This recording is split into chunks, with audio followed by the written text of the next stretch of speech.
नमस्कार, face beyond face में आपका हार्दिक स्वागत है। मैं हूं अतुल पाठक। मित्रों, आज हमारे साथ मध्य प्रदेश की राजनीति की एक खास शख्सियत आपके सामने मौजूद है। हमारे साथ हैं मध्य प्रदेश सरकार के कैबिनेट दर्जा प्राप्त वक्फ बोर्ड के अध्यक्ष डॉक्टर सनब्बर पटेल। सनब्बर पटेल जी, बहुत बहुत स्वागत है। यूं तो आपको प्रवक्ता के तौर पर लोग देखते रहते हैं, लेकिन अब मध्य प्रदेश सरकार ने आपको एक महत्वपूर्ण जिम्मेदारी दी, कैबिनेट मिनिस्टर का दर्जा दिया और मध्य प्रदेश वक्फ बोर्ड के अध्यक्ष के तौर पर आपको कुछ महीने हो चुके हैं और इन लंबे कार्यकाल में आपने मध्य प्रदेश वक्फ बोर्ड के अध्यक्ष के रूप में क्या महत्वपूर्ण उपलब्धियां इस बोर्ड को दी और इस बोर्ड के माध्यम से प्रदेश को दी? देखिए, सबसे पहले तो अतुल जी, मैं भारतीय जनता पार्टी की सरकार का धन्यवाद ज्ञापित करता हूं, संगठन का धन्यवाद ज्ञापित करता हूं कि संगठन हम पर विश्वास जताता है और ऐसे महत्वपूर्ण दायित्व पर हमको काम करने का अवसर मिलता है।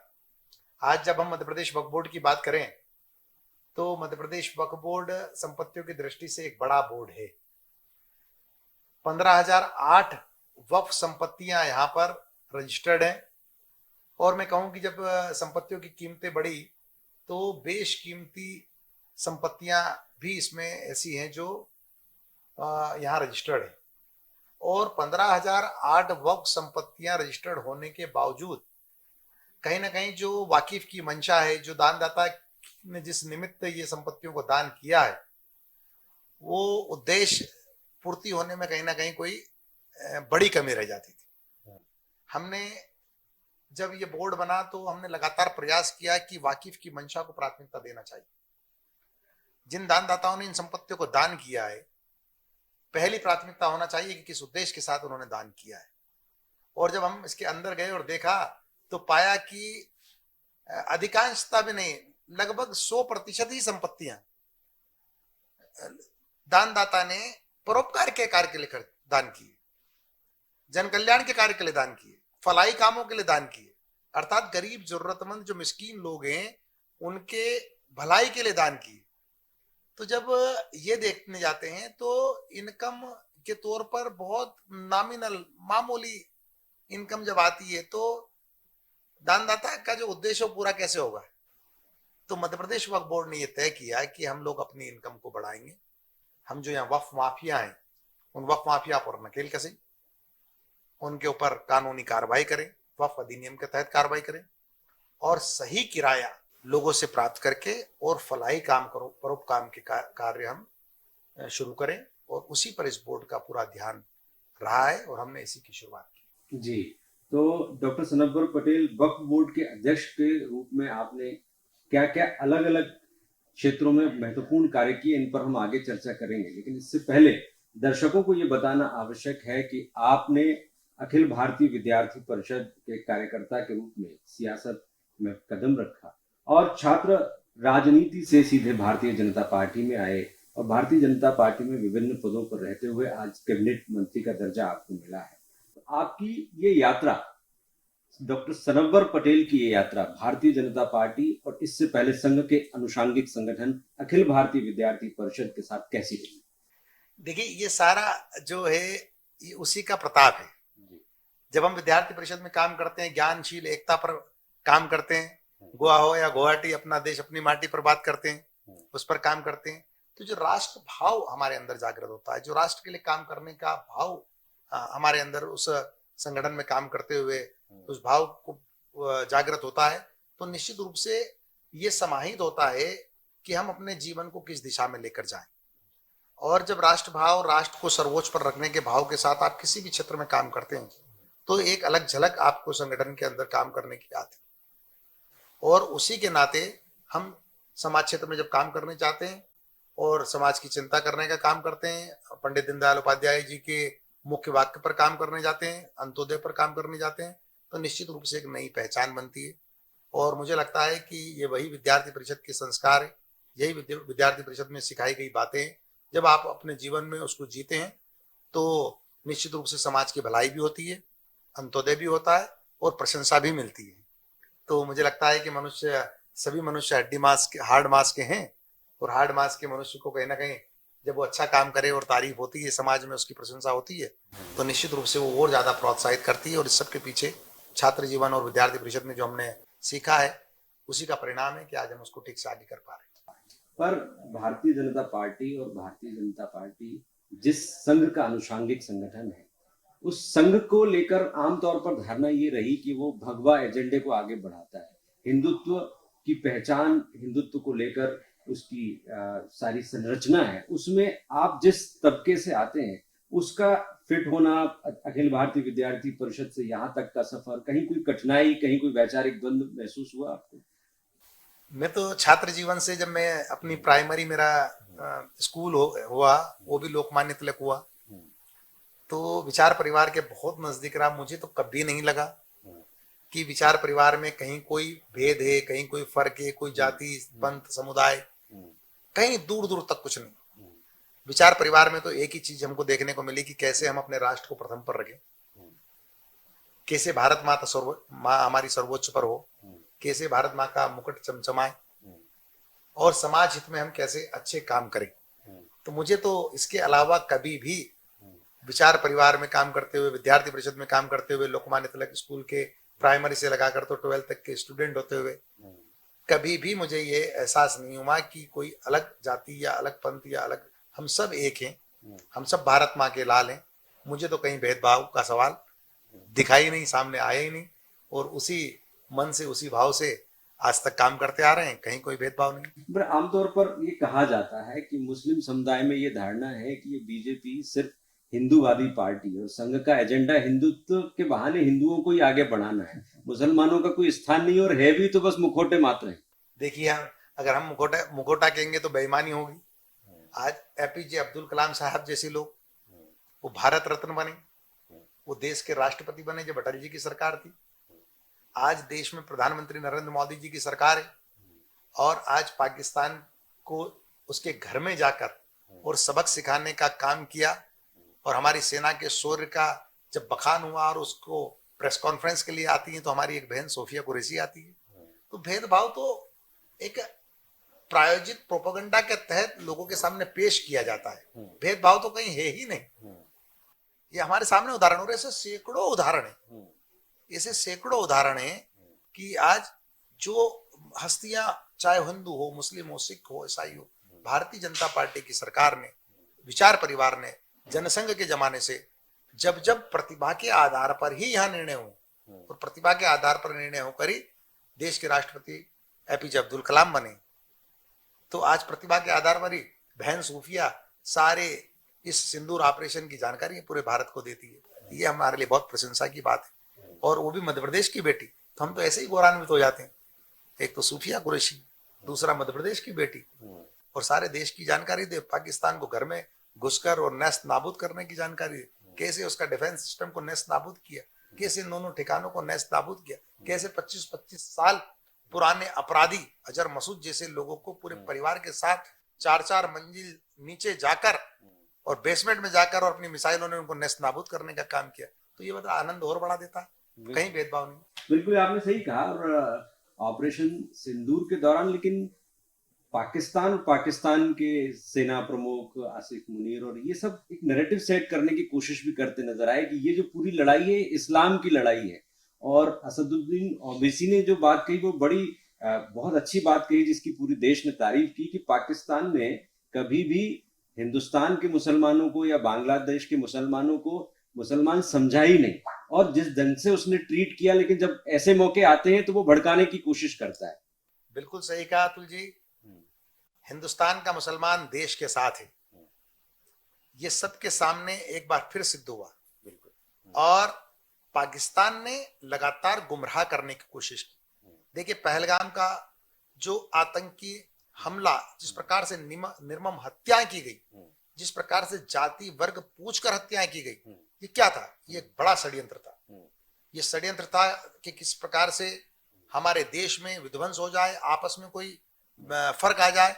लेकिन मैं धन्यवाद देता हूं हमारे 140 करोड़ भाई बहनों को, खास करके बहुसंख्यक भाई बहनों को, कि उन्होंने इस बात को समझा कि पाकिस्तान का षड्यंत्र है, और पाकिस्तान का षड्यंत्र है, मुसलमान भी हमारे भाई बहन हैं, और उन्होंने मुसलमानों पर भरोसा किया और मुसलमानों भाइयों बहनों का स्वागत करता हूं कि पहलगाम घटना के बाद जो पहला जुमा आया, पहला शुक्रवार आया, मध्य प्रदेश की मैं बात करूं तो मेरे पास एक एक आंकड़ा है, इंदौर से लगाकर भोपाल तक, उज्जैन से लगाकर तो जबलपुर तक और ग्वालियर तक, हर जिले में जुमे की नमाज में तकरीर हुई।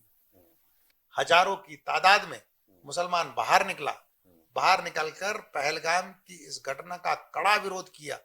पाकिस्तान को सबक सिखाने के लिए सारे जाति, सारे पंथ के लोग, सब मुसलमान भाई भी हम सब साथ में हैं। देश के प्रधानमंत्री नरेंद्र मोदी जी के साथ में हैं।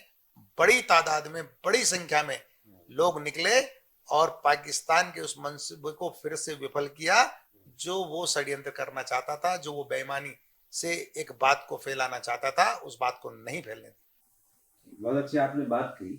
एक पाकिस्तान के ऊपर लगातार भारतीय आरोप लगाता रहा कि भारत में भी लोगों को भड़काने का काम किया गया, यहाँ पर आतंकवादी तैयार करने का काम किया गया और इसकी जड़ें वहीं से शुरू होती है। यहाँ के युवा यदि भटके हैं तो वो पाकिस्तान के एजेंडे के कारण, उसके षड्यंत्रों के कारण भटके। आपने अपने पूरे राजनीतिक कैरियर के दौरान या सामाजिक जीवन के दौरान कभी कोई ऐसा षड्यंत्र देखा या आप तक पहुंचा कि आपको भड़काने की कोशिश की गई हो वैचारिकता के आधार पर, धर्म के आधार पर? देखिए, इतनी हिम्मत उनकी है नहीं कि हम तक पहुंचे, लेकिन आज जब हम सोशल मीडिया के माध्यम से देखते हैं तो ये सब क्या है? ये प्रोपोगंडा है, ये गलत आईडी बनाना, गलत प्रोफाइल बनाना, गलत नामों से बातों को फैलाना, वो अपना प्रयास करते हैं। देखिए, अनेक दुनिया के अनेक देशों का ये तरीका रहा है कि फूट डालो, शासन करो, और फूट डालकर और अपना काम निकालने की लोग कोशिश करते हैं। लेकिन ये ऊपर वाले की कृपा है, अल्लाह का करम है कि हम तक तो ऐसी किसी की हिम्मत होती नहीं है कि हम तक वो पहुंच जाए। लेकिन मैं तो पूरे देश के लोगों के लिए कह रहा हूं कि पूरे देश का मुसलमान हमारे देश के साथ है और पाकिस्तान को सबक सिखाने के लिए एक साथ नरेंद्र मोदी जी के साथ खड़ा है। और आज उसी का परिणाम है कि 4 दिनों में पाकिस्तान को घुटने पर आना पड़ा, घुटने पर। तो आपको लगता है इस कानून के आने के बाद 1 लाख करोड़ तक का टारगेट पूरा हो जाएगा? निश्चित रूप से जब डिजिटलाइजेशन हो रहा है, हमारा एक पोर्टल वामसी बन रहा है, हर किराएदार ऑनलाइन होगा, हर किराएदारों को पट्टा नियम के अनुसार वैधानिक किराया देना होगा। जब ये सब चीजें लागू होगी तो निश्चित रूप से किराया बढ़ेगा और ये राशि आम गरीब जरूरतमंद लोगों के काम आएगी। ये वक्फ बिल सिर्फ ट्रांसपेरेंसी के लिए, ये वक्फ बिल वक्फ माफिया को रोकने के लिए, ये वक्फ बिल जो वक्फ बोर्ड में अधिकारी, कर्मचारी और बोर्ड है उनकी जवाबदेही बढ़ाने के लिए। बिल्कुल, आप बात तो बहुत अच्छी बता रहे हैं, लेकिन वक्फ माफिया, शायद इसका जिक्र आप भी पहले कर चुके हैं, ये बड़ी चुनौती है, कैसे निपटेंगे आप? देखिए, ये एक बहुत बड़ी बीमारी है। जब से संपत्तियों की कीमतें बढ़ी, कीमतें बढ़ने के साथ साथ लोग उन पर से हटना नहीं चाहते, काबिज हो गई। और ऐसे वक्फ माफिया जो सैकड़ों करोड़ की संपत्ति पर कब्जा करके बैठ गए, उससे उस पैसे से वो फलाई काम करने के बजाय, परोपकार के कार्य करने के बजाय अपना घर भरने का काम कर रहे हैं, अपनी जेब भरने का काम कर रहे हैं। उन पर मध्य प्रदेश वक्फ बोर्ड ने लगातार शिकंजा कसने का काम किया। ऐसे वक्फ माफिया जो यहाँ तो 15 दुकान दिखा रहे हैं, लेकिन जब हम वहां जाकर जांच करते तो 115 दुकान निकलती। जब उनका डिफरेंस देखा तो 7 करोड़ 11 लाख रुपए का रेवेन्यू रिकवरी सर्टिफिकेट उनके ऊपर जारी किए गए, उनकी चल अचल संपत्ति से वसूल कर, और राजस्व विभाग वक्फ बोर्ड का ये डिफरेंस जमा कराए। इस प्रकार की कार्रवाई सेक्शन 36 और 37 में की गई। इसी प्रकार से एक सज्जन के ऊपर 1 करोड़ 84 लाख रुपए की आरआरसी जारी हुई, एक और सज्जन है उनके ऊपर 1 करोड़ 19 लाख रुपए की आरआरसी जारी हुई। तो मध्य प्रदेश वक्फ बोर्ड ने ऐसे वक्फ माफियाओं को चिन्हित किया है और चिन्हित लोगों को कानून के अनुसार उनसे वसूली की जाए और जो पैसा आम गरीब जरूरतमंद लोगों का है वो पैसा उन पर खर्च किया जाए। इस पर लगातार मध्य प्रदेश वक्फ बोर्ड अपना प्रयास कर रहा है। देखिए, प्रधानमंत्री मोदी जी हो, सरकार हो या सभी जिम्मेदार लोग, वो एक बात कहते हैं कि सरकार अंत्योदय के लिए होती है, समाज के उस वर्ग के लिए होती है जिसको कल्याण की आवश्यकता होती है। लेकिन आमतौर पर सरकारें उनका उधर पोषण करती हैं जो सरकार के करीब होते हैं, जो माफिया कैटेगरी के होते हैं, जो चापलूस होते हैं या जो रसूखदार होते हैं। ऐसी स्थिति में जबकि सारा प्रशासनिक तंत्र कुछ खास लोगों की जागीर बन जाता है या बन गया, ऐसे आरोप लगते रहे हैं। ऐसी स्थिति में जो आपका लक्ष्य, आप जैसा कि बता रहे हैं कि आम मुस्लिम को इसका लाभ मिले, लेकिन जो चंद ऐसे घराने, ऐसे लोग जो इस तरह की संपत्तियों पर काबिज हैं, इनसे निपटना इतना आसान नहीं। किस तरह की चुनौतियां आप फेस कर रहे हैं, या आने वाले समय में आपको लगता है कि इन चुनौतियों से आप निपट पाएंगे? बिल्कुल, बहुत अच्छा सवाल किया आपने अतुल जी। यही असल परेशानी ये है, चंद बड़े लोग, चंद धनाढ्य लोग वक्फ की संपत्तियों पर कब्जा करके बैठ गए। हम उन धनाढ्य लोगों से उन संपत्तियों को वैधानिक रूप से, अपनी संपत्तियां जो है उनको छीन रहे हैं, और जो उसके असल जरूरतमंद है, गरीब मुसलमान, उनके वो उपयोग में आए। और इसीलिए ये नया कानून हमारे लिए उपयोगी है, आम गरीब जरूरतमंद मुसलमान भाइयों बहनों के लिए उपयोगी है, और उन वक्फ माफियाओं के लिए ये नया कानून दुख का कारण बन रहा है, उन दुष्टों के लिए दुख का कारण बन रहा है जो वक्फ की संपत्तियों का दुरुपयोग कर रहे थे। मध्य प्रदेश वक्फ बोर्ड की काफी तारीफ होती है और आप एक अच्छे अध्यक्ष के रूप में माने जाते हैं। केंद्र सरकार जब बिलों में संशोधन करती है या वक्फ से संबंधित नीति निर्धारण करती है, मध्य प्रदेश या आपको कभी बुलाया गया, बात आपने रखी, या आपने जो बात रखी या कहने की कोशिश की, क्या केंद्र ने वो माना? देखिए, निश्चित रूप से जब हम लोग अपना परिश्रम करते हैं और नीतिगत बात करते हैं, तो केंद्र सरकार तो संजीदा सरकार है, सही बातों को सुनती है और उसको इम्प्लीमेंट करने का काम करती है। मैं धन्यवाद ज्ञापित करता हूं भारत सरकार का कि मध्य प्रदेश के हमारे प्रयासों को न केवल उन्होंने मौखिक माना, मध्य प्रदेश के प्रयासों को उन्होंने लिखित में ये माना कि मध्य प्रदेश ने सबसे अच्छा काम किया। जेपीसी जो चाहती थी कि इसे जो है ऑनलाइन सारी संपत्तियों का ब्यौरा हो, डिजिटलाइजेशन हो, ये सब चीजों के मामले में भारत सरकार ने लिखकर मध्य प्रदेश को कहा है कि आपने सबसे श्रेष्ठ काम किया। साथ ही पूरे देश के अन्य राज्य वक्फ बोर्डों को, जितने राज्य, उनको भी कहा है कि मध्य प्रदेश में जाकर और मध्य प्रदेश से सीखें कि कैसे हम अपने रिकॉर्ड्स को अपडेट करें, कैसे हम कामों को अच्छा करें। और संभावना तो यह भी है कि भारत सरकार सभी राज्यों को भोपाल बुलाने वाली है और भारत सरकार के अधिकारी आएंगे और कैसे मध्य प्रदेश ने लागू किया, बाकी राज्य भी उसको लागू करे, इस पर काम करने वाली है। वक्फ बोर्ड के अध्यक्ष के रूप में ऐसे 5 महत्वपूर्ण कदम जिनको आप मानते हैं कि माइलस्टोन है, इसकी वजह से पूरा वक्फ बोर्ड मध्य प्रदेश का बदल जाएगा और यहाँ की छवि, यहाँ की कार्यप्रणाली, यहाँ के रिजल्ट्स जो है वो बिल्कुल ड्रास्टिक में चेंज हो जाएंगे? देखिए, सबसे सबसे अगर आप पहला कहें तो भारतीय जनता पार्टी की अंत्योदय का मुख्य वाक्य, कि हमको पहले दिन से ही ये सिखा दिया जाता है कि हम गरीब जरूरतमंद लोगों की मदद के लिए, हम जीवन स्तर को लोगों के सुधारने के लिए। तो जब इस वाक्य के साथ हमारी शुरुआत होती है, तो उसी के कारण से हम पढ़ो पढ़ाओ योजना लेकर आते हैं। हम बेटे बेटियों की फीस भरने का काम करते हैं। हम उस योजना पर काम करते हैं कि पढ़ो पढ़ाओ राष्ट्र निर्माण में भागीदार बनो। हम कैसे स्वास्थ्य पर काम करने की शुरुआत करते हैं कि एक गरीब जरूरतमंद परिवार है और उसको कैसे कम से कम दर पर हम इलाज उसका करा सके। हम ऐसे इमाम मुअज्जिन लोग जो बहुत ही कम सैलरी पर काम करते हैं, या ऐसे गरीब लोग जिनके घर में मुश्किल है रमजान के माह में या अन्य दिनों में राशन की, हम उनको चिन्हित करके उनके घर कैसे राशन पहुंचा सकते हैं। तो इस प्रकार के काम मध्य प्रदेश वक्फ बोर्ड ने अपने हाथ में लिए और उन कामों के माध्यम से कैसे हम वक्फ माफिया पर लगाम लगाकर और अपनी संपत्ति उनसे वापस लें, ये सारे काम मध्य प्रदेश वक्फ बोर्ड ने अपने हाथ में लिए। और ऊपर वाले की कृपा से, अल्लाह के करम से हमने इन सब पर काम चालू कर दिया और परिणाम हमारे सामने। देखिए, एक और बात, अब राजनीति पे आ जाते हैं। मध्य प्रदेश की राजनीति में एबीवीपी से आए हुए नेताओं का दबदबा है। प्रदेश अध्यक्ष एबीवीपी से, मध्य प्रदेश के मुख्यमंत्री एबीवीपी से, और आप भी एबीवीपी से हैं, और अखिल भारतीय विद्यार्थी परिषद से होने के साथ साथ आप उज्जैन से ही आते हैं, जहां से कि डॉक्टर मोहन यादव आते हैं। मोहन यादव आपकी दोस्ती के चर्चे सार्वजनिक मंचों से भी करते हैं। तो डॉक्टर मोहन यादव के मुख्यमंत्री रहते हुए आपको विशेष फायदा हो रहा है? देखिए, हम सौभाग्यशाली हैं कि हम विद्यार्थी परिषद के कार्यकर्ता रहे। हम दोबारा इसलिए सौभाग्यशाली हैं कि आज प्रदेश अध्यक्ष जी या माननीय मुख्यमंत्री जी, वो भी विद्यार्थी परिषद के कार्यकर्ता रहे, हमारे सीनियर रहे। और एक और सुअवसर ये बन गया कि मैं उज्जैन से भी मैं भी हूँ। तो निश्चित रूप से जब आपको समझने वाला, आप पर विश्वास करने वाला आपका मुखिया हो तो समझने में आसानी होती है, वो हमको समझते हैं।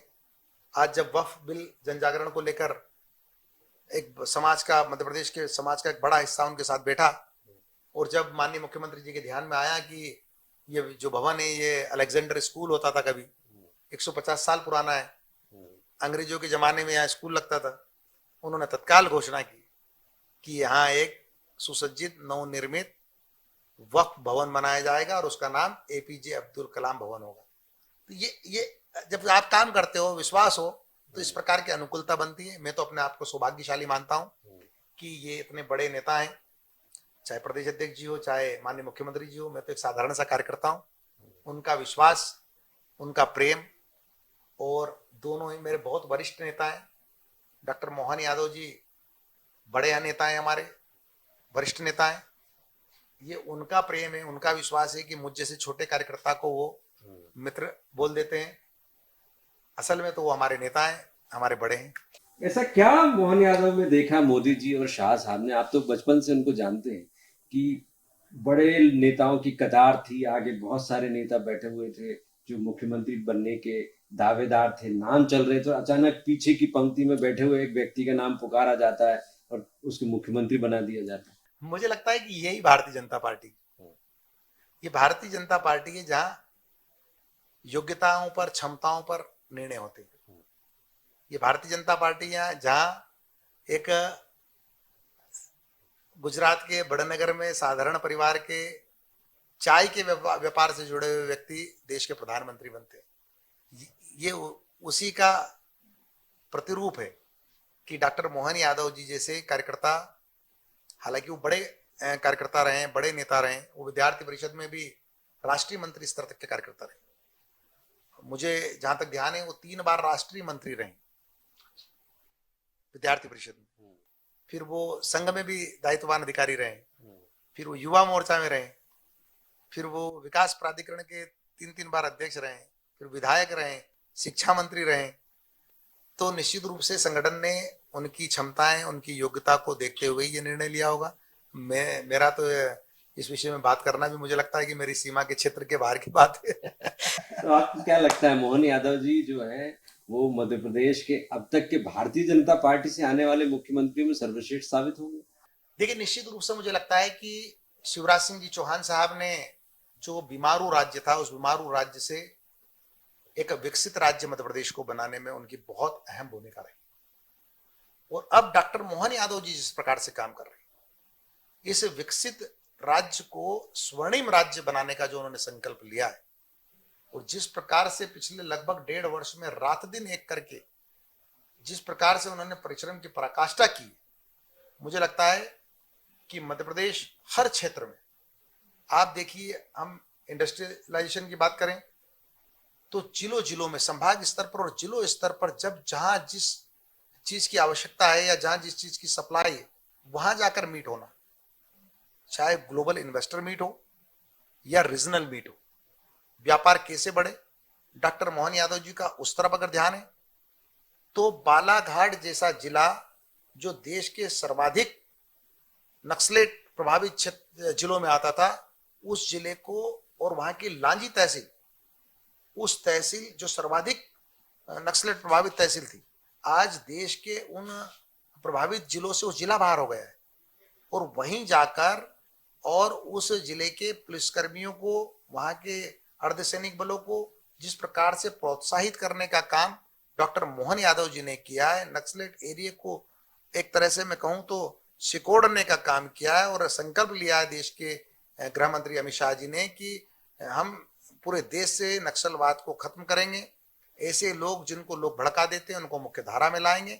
आज डॉक्टर मोहन यादव जी ने उस काम को आगे बढ़ाने का काम किया है। हर क्षेत्र में डॉक्टर मोहन यादव जी भारतीय जनता पार्टी के विचार को आगे बढ़ाते हुए आम जन की भलाई का काम कर रहे हैं, लोगों के जीवन स्तर को सुधारने का काम कर रहे हैं। मैं बहुत उनको शुभकामनाएं भी देता हूं, और मुझे पूरा यकीन है, पूरा भरोसा है कि निश्चित रूप से उनके नेतृत्व में मध्य प्रदेश बहुत आगे बढ़ने वाला प्रांत है। बिल्कुल। अब इंटरव्यू के लास्ट सेगमेंट में 2-3 व्यक्तिगत सवाल। राजनीति में हर व्यक्ति सेवा के लिए नहीं आता, सेवा के साथ मेवा भी एक मुख्य उद्देश्य माना जाता है कि सियासत में यदि मेवा ना मिले तो सियासत किस काम की। तो इस सियासत ने मेवा के रूप में आपको क्या क्या दिया?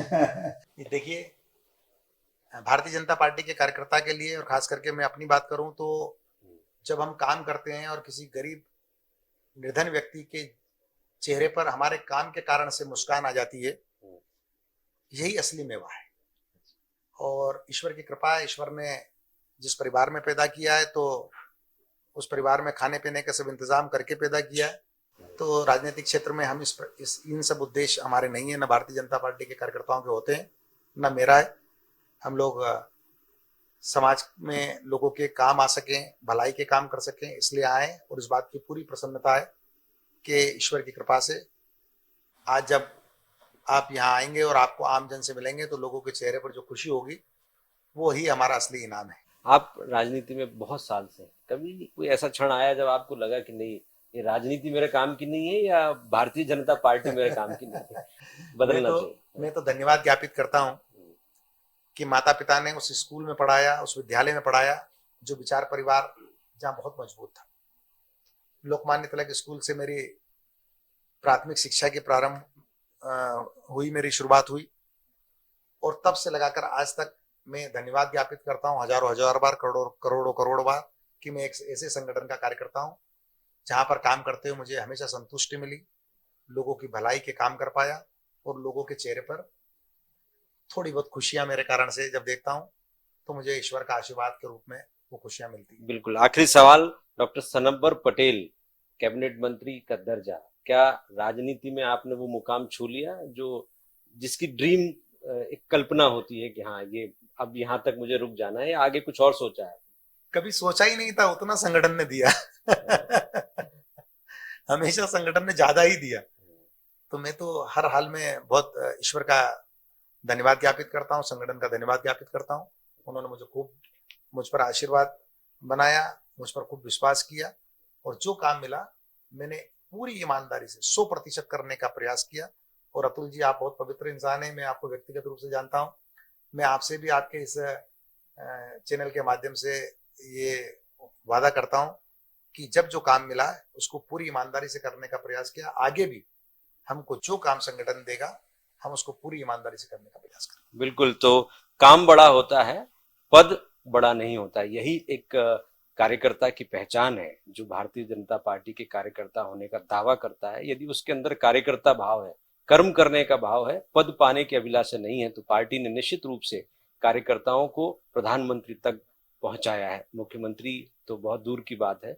तो ऐसी ही पार्टी के राजनेता और मध्य प्रदेश सरकार के कैबिनेट मंत्री के रूप में वक्फ बोर्ड में सेवाएं दे रहे डॉक्टर सनबर पटेल ने अपनी बातें बहुत अच्छे ढंग से रखी। राजनीति के एक चतुर खिलाड़ी के रूप में उन्होंने अपने आप को इस संवाद के माध्यम से हम सब के सामने रखा।